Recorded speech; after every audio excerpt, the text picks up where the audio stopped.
Actually, Suge and Diddy used to be friends.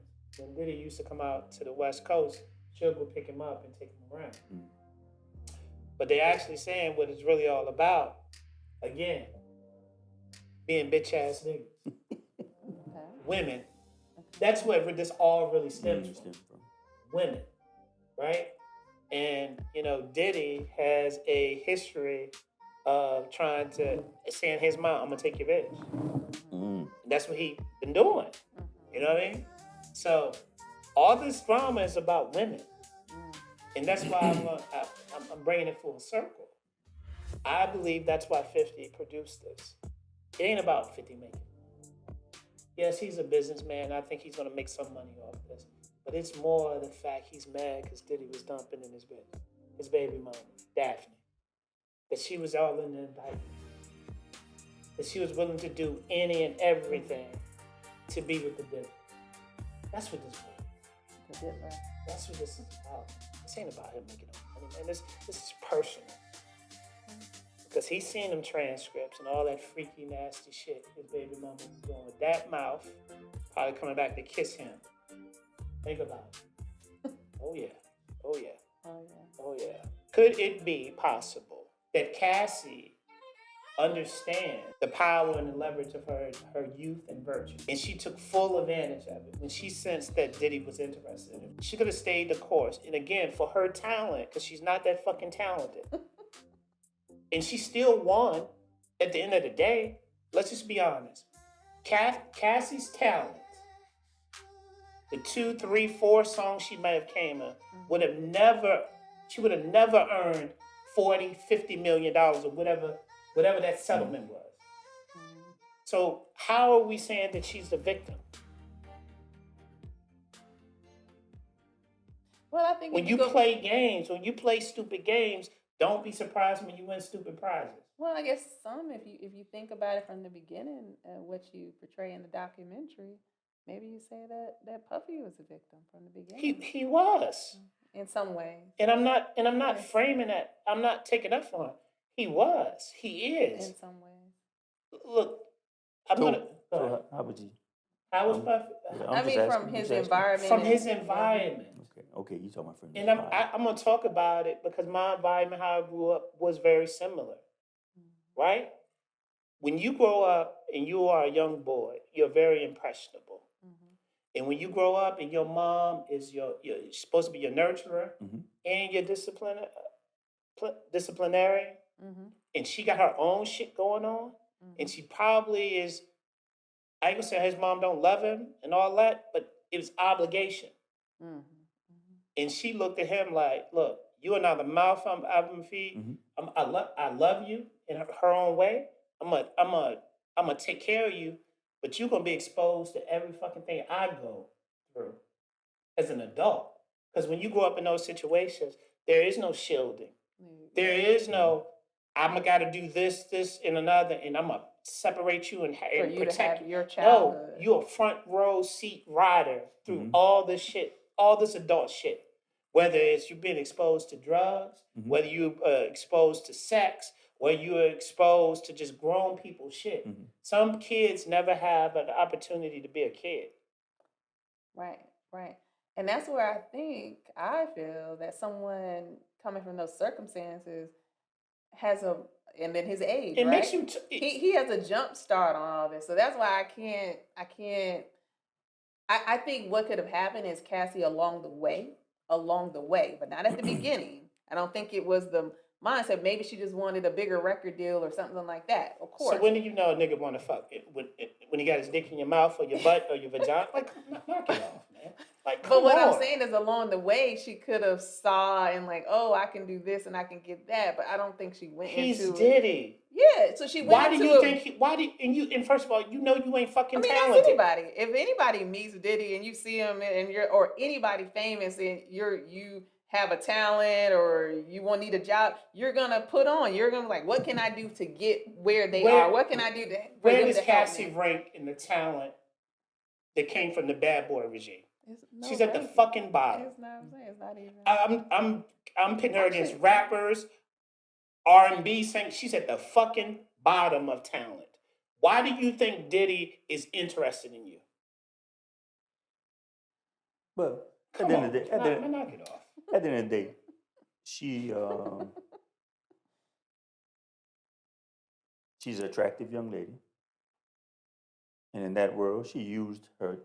Of course she did. I'm being honest. That's For her talent. Yeah, I mean, nobody. I don't think you might find out of 10 people, one person that can name one of her songs. Mm-hmm. But she used her beauty, to lower him in. But it don't take much because he'll type. They both was playing games. But I'm saying he type dude off. They both was playing games. So on both sides, she used what he had.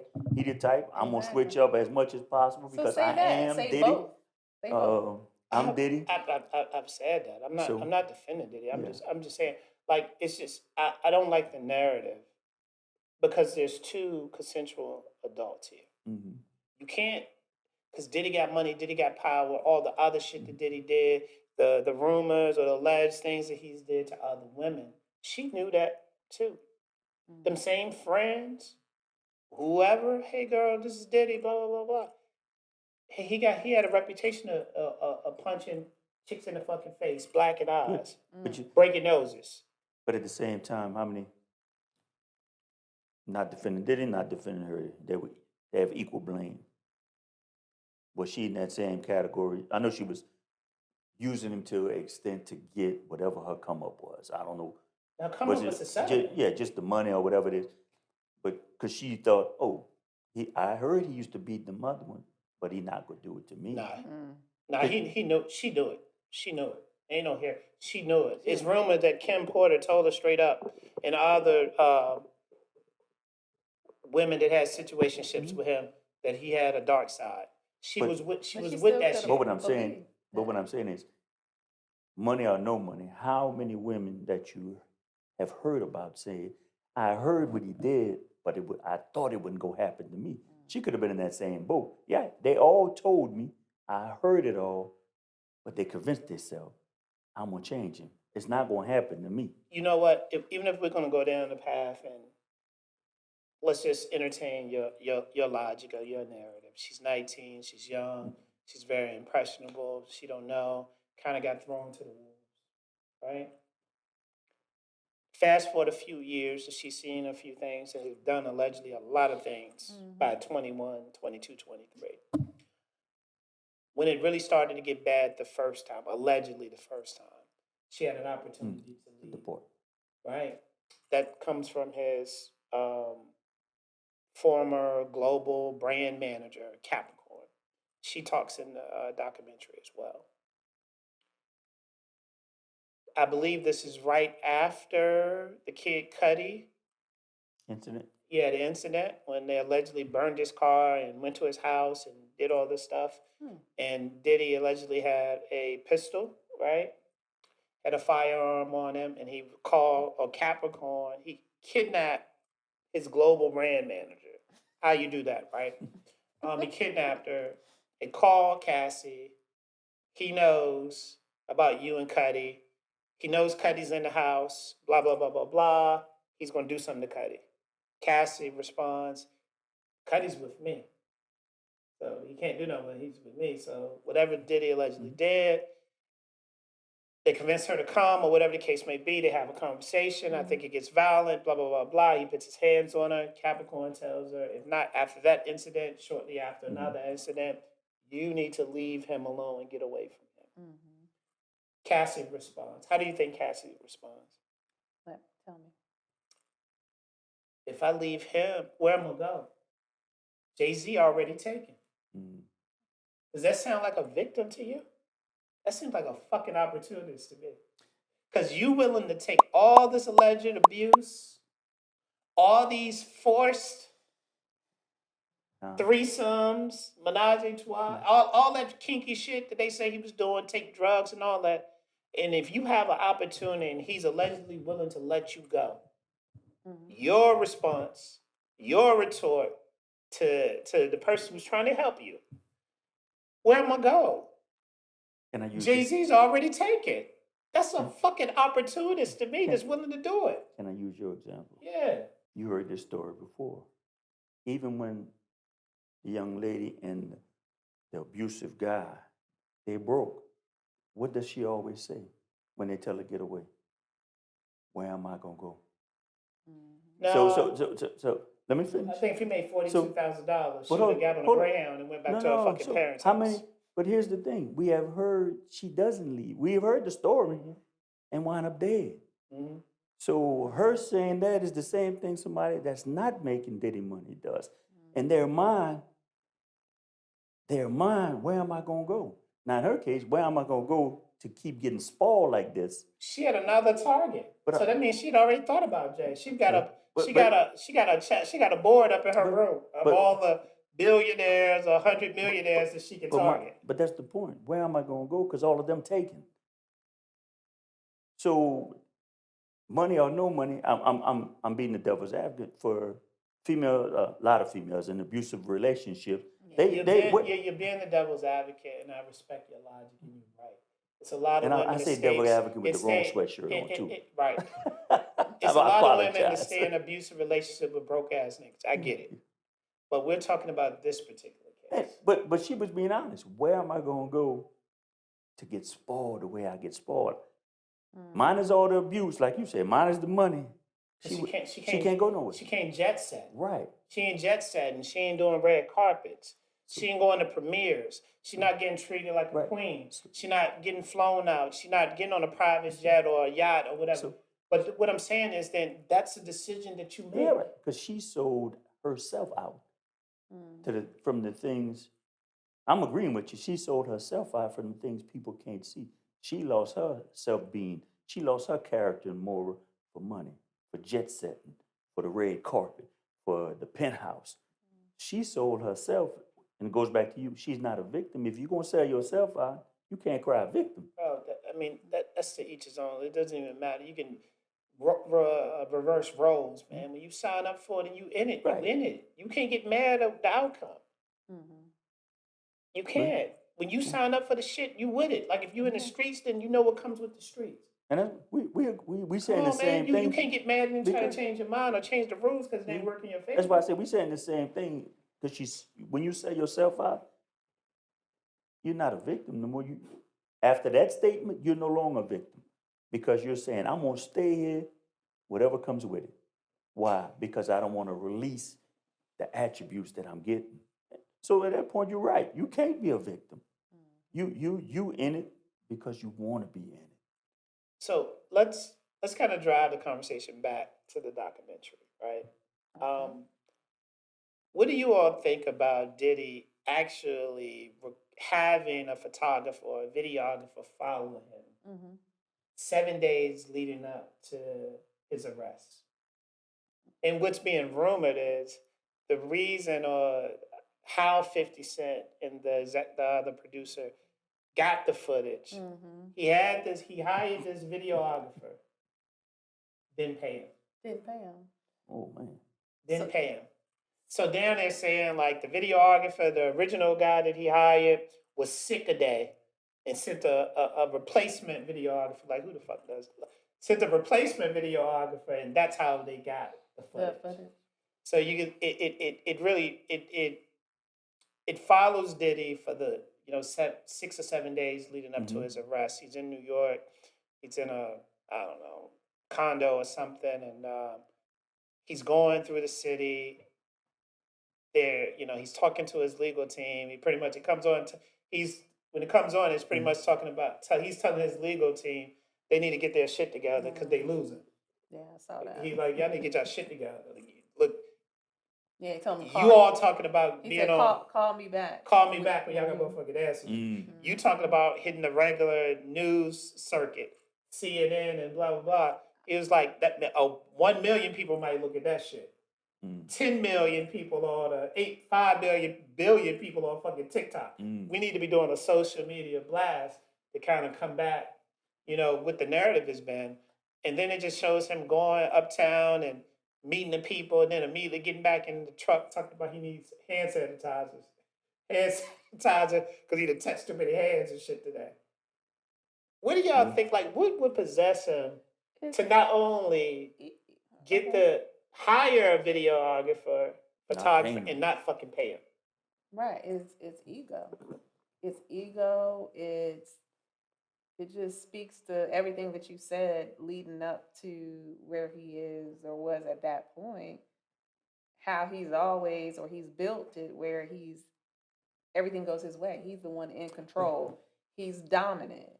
And, I think it's not, actually, I think, from a celebrity perspective, it's not abnormal. I mean, it may or may not even have been his idea to chronicle the leading up to it. No, I think so. It could have been, but you see other documentaries, people, they do that type of thing. I think the video goes back to but not paying them is crazy. What Jodeci and Mary J. Blige. He's a marketing genius. He was using that for a marketing plot. Based on, he thought he was going to get off. And he was using it for marketing. And still, when he gets out, he's probably going to still use it for marketing. So he's always thinking in a marketing mentality. How can I market this now or later? For his not paying him, he just showed his true character. He's going to always be a grimy businessman. When you get in business with him, just like we was talking about, expect not to get paid or expect to get paid less. Yeah. Because he's shown that no matter where I'm at or whatever situation I am, if I can try to get over on you, I'm going to do it.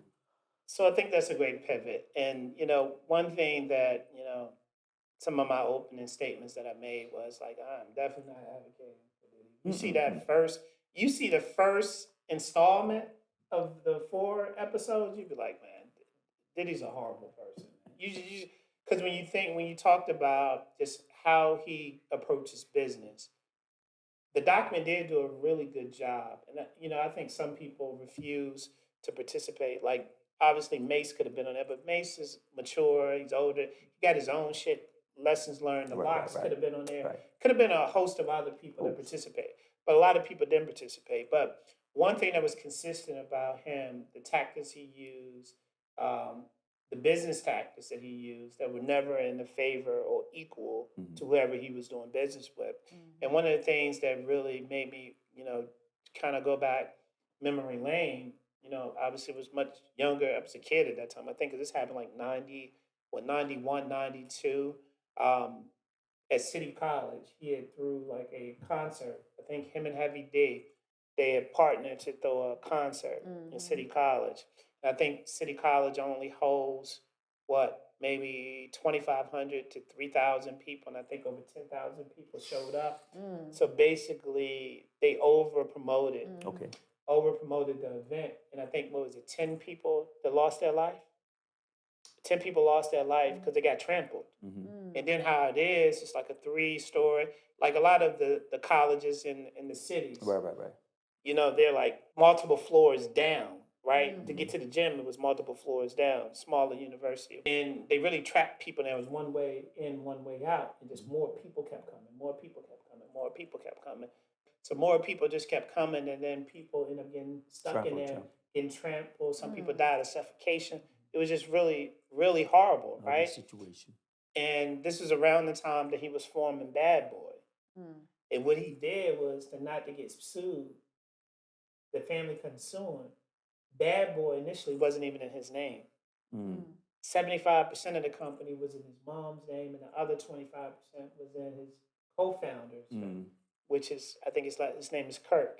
And Kirk is in there, and he's kind of chronicling and just going back through their whole relationship, telling all the shady stuff that Diddy did, all the grimy stuff, all the illegal stuff he did. And then ultimately what Diddy did to him was allegedly came into the office with a baseball bat and was, had the baseball bat, hitting it in his hand, and then got real close to him and forced him to sign back over his 25% to him. And said that he would make it right later because he was going to make a power play, right? But the guy never got it. So effectively, he rendered his ownership into Bad Boy and didn't know it and never got it back. And then the guy ended up being homeless. And he came back and tried to sue Diddy years later, but I think there was like, time had lapsed or whatever the case may be. But that's just one. If you look at how he did Craig Mack's wife, or ex-wife or whatever, was on there was like, you know, Craig Mack had the #1 song in the country. We all know Flavor in Your Ear. And then the remix went like stupid platinum. You know what I mean? All that success that we thought, Kurt, he was broke. So they bumped into Diddy one night at a concert or a party or whatever, and Craig Mack was like, "Yo, you know, I'm fucked up right now. Let me get some money into my next show."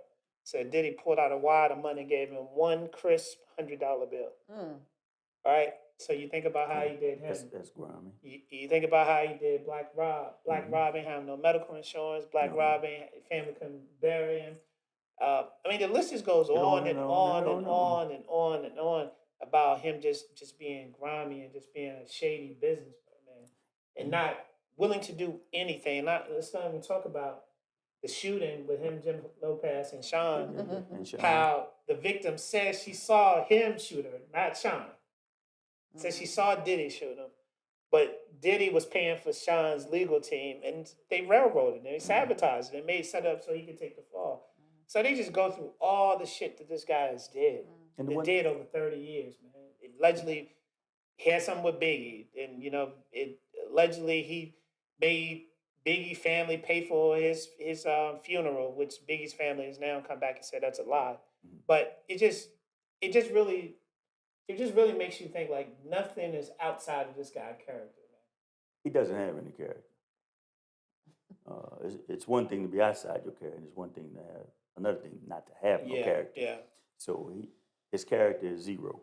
Yeah. And outside all of that, I don't know how many daughters he has. I know he has 2 twin girls. When you have daughters and you treat women that way, when you have daughters, the first thing, if somebody treated your daughter like that, you know, the first thing, I'm ready to kill them. Yeah. So that tells you how much character and moral you have. At a certain point, when you have, let's say you don't have kids, when you have daughters, they make you change. For him not to change when he had daughters, that shows you his character, shows you who he is. He's all about him. Yeah. Because when you become that man after you have daughters, you start looking at things differently. Sure.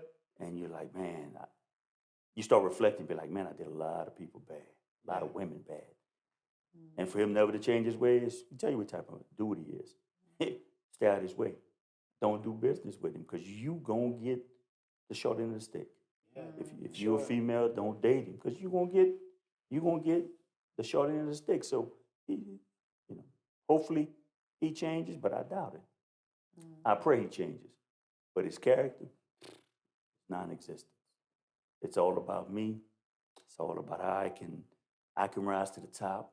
I don't care who I step on. I don't care if it's male, female, whether you help me or not. It's all about me.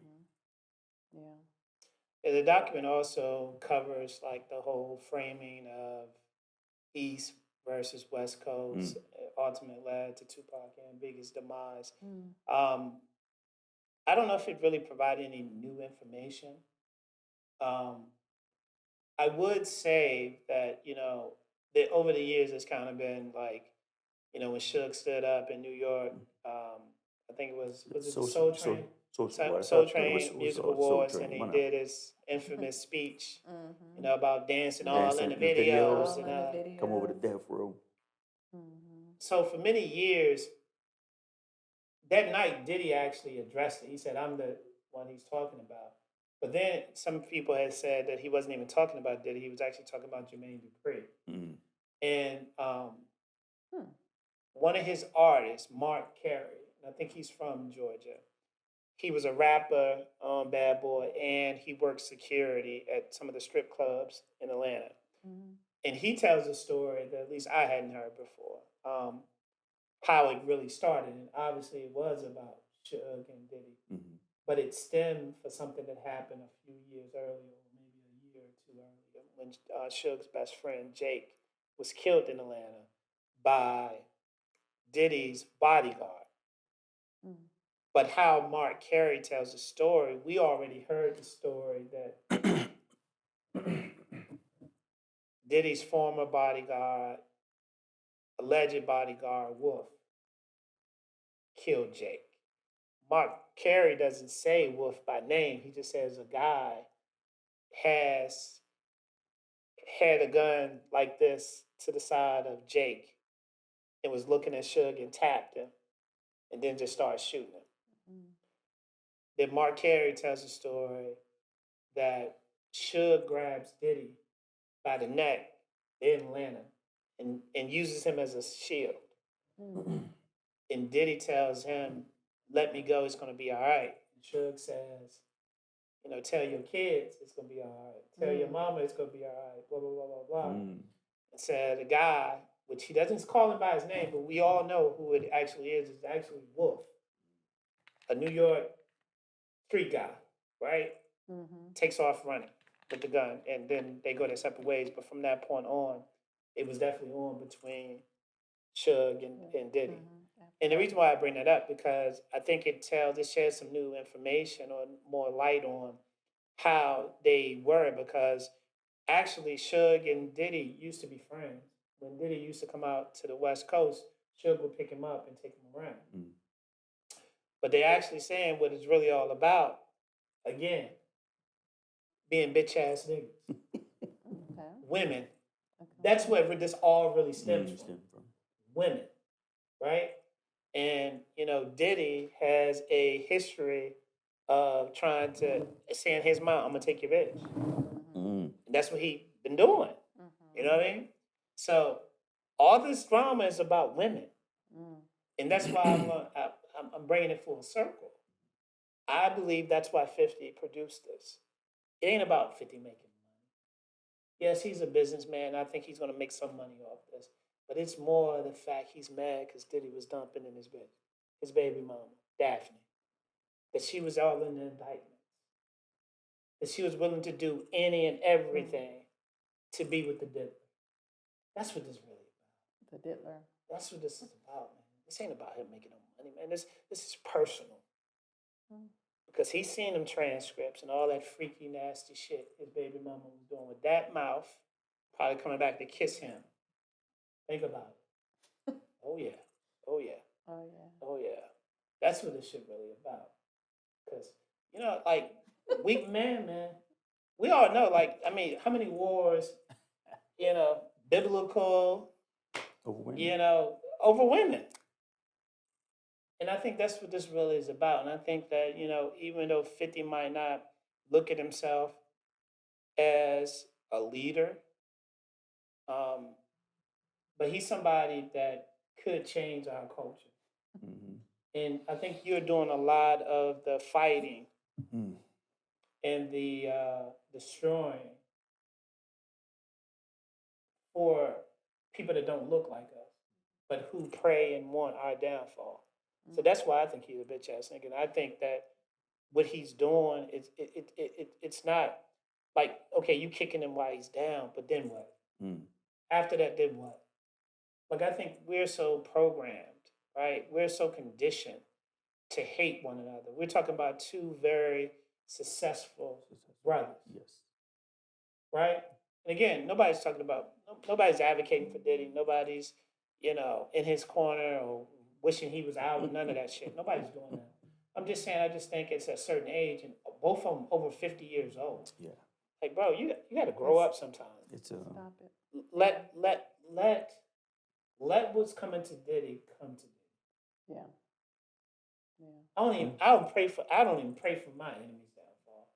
I just pray for them to stay the fuck out my way. But I don't pray for their downfall. I just stay away from me.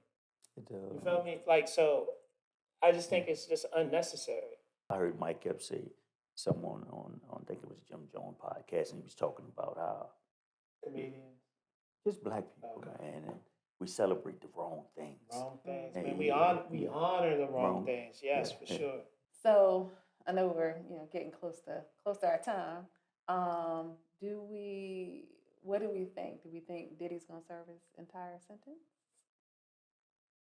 or do you think a pardon is in his future? I don't think Diddy's gonna serve his full sentence. I think Diddy he's probably gonna receive a pardon probably within the next year. From who? I think they're gonna from Donald Trump. I think Donald Trump want to touch that. Oh, man, look, That's a whole nother subject for another day. I don't think he will touch that one. What I will say is, I think that in our culture, we have a tendency to do the same thing that they do to us. We try to rewrite history when things don't politically align or when things are not popular.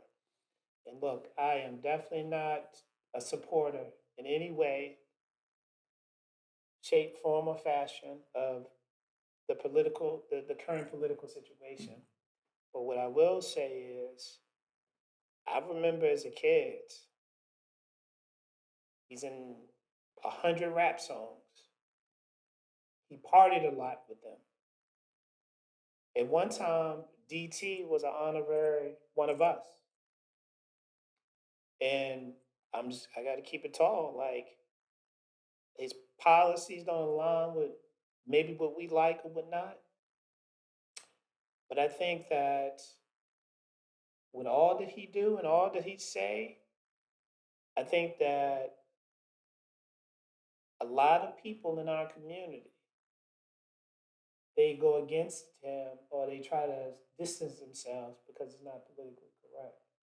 But I think that there's a lot of people that he has relationships with. And I think we need to wake up and stop being so naive in any and everything that we see on social media or sound bites to let that fool us into believing that certain people don't fuck with certain people. One thing that I know for certain, the elites hang out with the elites. The rich hang out with the rich. And maybe, just maybe, because think about it, he's giving pardons to lesser people that he didn't have a relationship with, from my knowledge or public knowledge. So I just think it's hard to believe that he would not do something or work it somehow that he won't give him a reduction in sentence, reduce his sentence. You might be. So right. I don't think he's going to do the 4 or 5 years. I don't. If Donald Trump does it, or the political party does it, it'll be something just to keep his name in the news. It's not going to be because I love you. Well, I think with DT personally, yeah, I don't think he loved no fucking body. But I mean, more than himself. It's going to be a hidden agenda. It always is. That's what I'm saying. Everything I think any of them do. Yeah, it's going to be a hidden agenda. Yeah. If he gets released early, it is. I hope he do all his dang time, and I hope they increase his time. Wow. No, because that's how you really feel. But no, because he truly, I don't think he learned his lesson. A person like, let me explain it this way: a person like that, you don't want on the street. Yeah, and if he gets out early, that's definitely going to. You know what? I know there's worse criminals out there on the street. A guy like that, I respect what y'all saying, but I think his ass getting to hear that clink in that cell, and nobody gives a fuck about you being Sean Combs, Puff Diddler, Love, brother. What? You are fucking nimber now. You are nimber now. You've been stripped of all your luxuries, all your riches. You just a fucking nimber in here. Yeah. And you amongst people that will rip your fucking head off. They don't care about who you are. He gonna make money out of this, though. He gonna make. But here's the thing. I think he can be such a culture shock, such a change in lifestyle. When you think about somebody, even, and I'm going to pivot real quick and then come back to this. Why do you think Epstein offed himself, allegedly offed himself? When people, when people sat on the throne in the castle, big up, high up in the hills, and they're looking down for so long. It can do a couple things to you, right? It's gonna humble you. Especially when he goes from having everything at his disposal. You know what I mean? To now, you are a common person. I don't think that brother gonna fuck up, and I think this. That's why I say he needs to go in there for about 2 more years. Stay in there 2 years or so. Do 3.5. I think when he come out, He'll be a changed man. He can be a changed man. He'll be a changed man. Now, is that going to make him not do the shit he do? I think he's going to probably be a lot smarter. But I think this is going to be, this is a life-changing moment for him. Yes. I agree. And I think the difference between Epstein and him, Epstein had no way of getting out. He had life. Yeah, life. So he said, fuck it. If I can't live my life the way I've been living it, I'm going to check out. Diddy has 5 years, which is very doable. You can see the light at the end of the tunnel. He can see the light at the end of the tunnel. So he going to come out probably with more bitch-assness and more pettiness and more revenge because he feel like everybody let him out there. But do I think that this won't teach him a lesson? I think so. Okay. I think so. Well, there you have it. There you have it. There you have it. You didn't even answer your own question. Oh, do I think he's gonna do? I don't think he'll do the entire time. All right. All right. Well, that's segment 1 on the trending topics. As always, this podcast is about truth and honest perspective. So, till the next time, stay sturdy, choose wisely, and we'll catch you in traffic. Yeah, it's him, the man. Watch him take the stage. Style and swagger, all the rage. It's him, the man. Can't ignore. Watch him laugh, always wanting more. Get ready.